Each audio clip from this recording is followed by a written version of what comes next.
I'm Dave Kassler, the author of The Unexpected Traveler, and I'm here to give you a little bit of background about how this book was put together. It's not just text. There are drawings and maps that help bring the book to life. I found that as I wrote, I needed to draw maps to keep track of where I was. This is a sample map of the land of Dordan. And then I ran into Brett Pfister of Montrose, Colorado, a young artist with extraordinary talent. And here's an example of what he did with my maps. He turned them into works of art. These beautiful maps are in the Kindle book, with much higher resolution maps on the book's website. I first met Brett at an artist gathering where he was showing his incredible digital creations. Let's meet Brett. Well, actually, the piece that really caught your interest was a map that I designed, and that was actually based off of just playing around with map designs. I always liked the look, so I wanted to create something that had a nice old element to it, had a bunch of little sea creatures and just kind of fun pieces to it. But the secret to that piece is all the names of the lands are actually friends of mine. Well, I've always been a fan of fantasy, for one.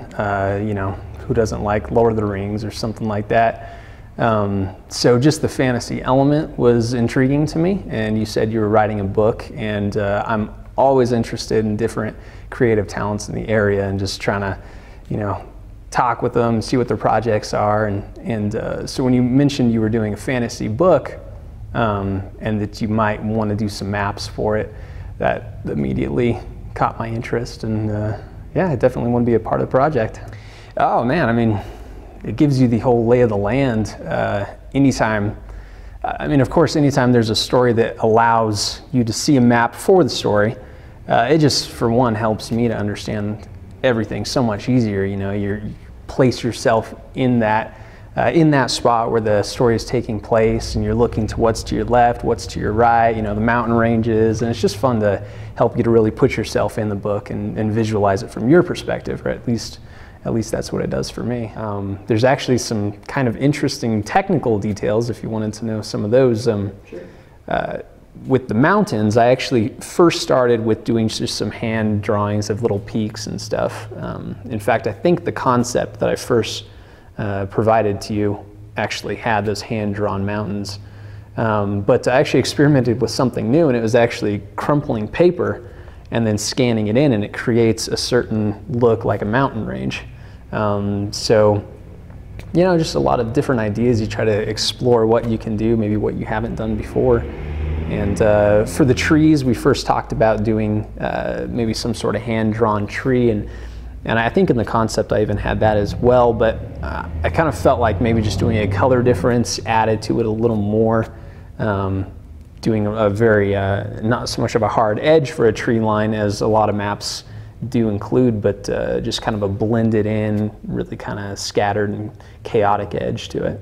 Yeah, I'd be interested to learn the story. I'd be looking at all the different names of the towns and the rivers and trying to, you know, realize the scale of everything. There's a certain mountain range in there, I don't want to spoil anything, but a certain mountain range that's absolutely huge, and so when you see just a common mountain range and it's small compared to the large mountain range, yeah, it's interesting. I want to learn more about the story. Well, thank you, by the way. As for the fonts, there's several resources for searching for the right font, and a lot of times I will actually take some sort of text that we know we want to work with, and I will preview it in several different fonts, sometimes even hundreds of different fonts. In this case, I did look through hundreds of fonts, and of course I had probably about 10 runners-up. You know, some fonts I've used in the past. I've actually done the graphics for another medieval book that my sister put out. It was a little children's story. So I had some of those fonts to work with, and, you know, just trying to create something that in typography you learn that each font represents a certain mood and characteristic to it. So you want something that represents a very fantasy style, is easy enough to read where you don't really have to focus too hard to get any of the letters. A book, they're kind of small. Do you recommend that readers take the time to go to the website, download the higher resolution images before they dive into the book? Absolutely, absolutely. I encourage it 100% because Being a graphic designer and working in the print industry, the higher resolution image, the better.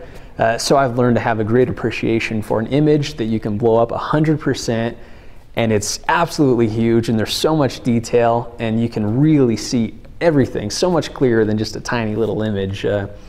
Working in a print shop, absolutely. I encourage anyone to try to take a look at the maps a lot bigger, really get a good appreciation for how much detail is there, you know. Look at the different cities up close, the different tree lines, and yeah, absolutely. I think you'll like it. Things. I think it's fun to learn how tough it is to swing a sword, because they're heavy. They're not as light as you would think. When's the book coming out? Because I'm ready to promote it. I'm ready to tell everyone about it. Brett is an incredible artist. You can find his website at www.mindseyepro.net and look at the many designs that he has available. They're really quite incredible. You can find all sorts of absolutely stunning artwork on his website. To find The Unexpected Traveler, that's on Amazon. It's a Kindle book, and you can read any Kindle book on your Kindle if you have one, or you can download a free app for Kindle for your iPad or Android or iPhone or even your PC. Now here's how to find the book. Simply type into the search bar Kassler, my last name, and the word unexpected. And when you click on Go, it comes up right at the top. You can click on that link right there, and there you are. There's the website. The book is available for only $4.99. And if you'd like, you can click on the book and take a look inside and read the first few pages, look at the drawings, and look at the maps. It's all there for you right now. It's a nice, big, fat, juicy fantasy book that you can sink into, and I think you'll really enjoy reading it.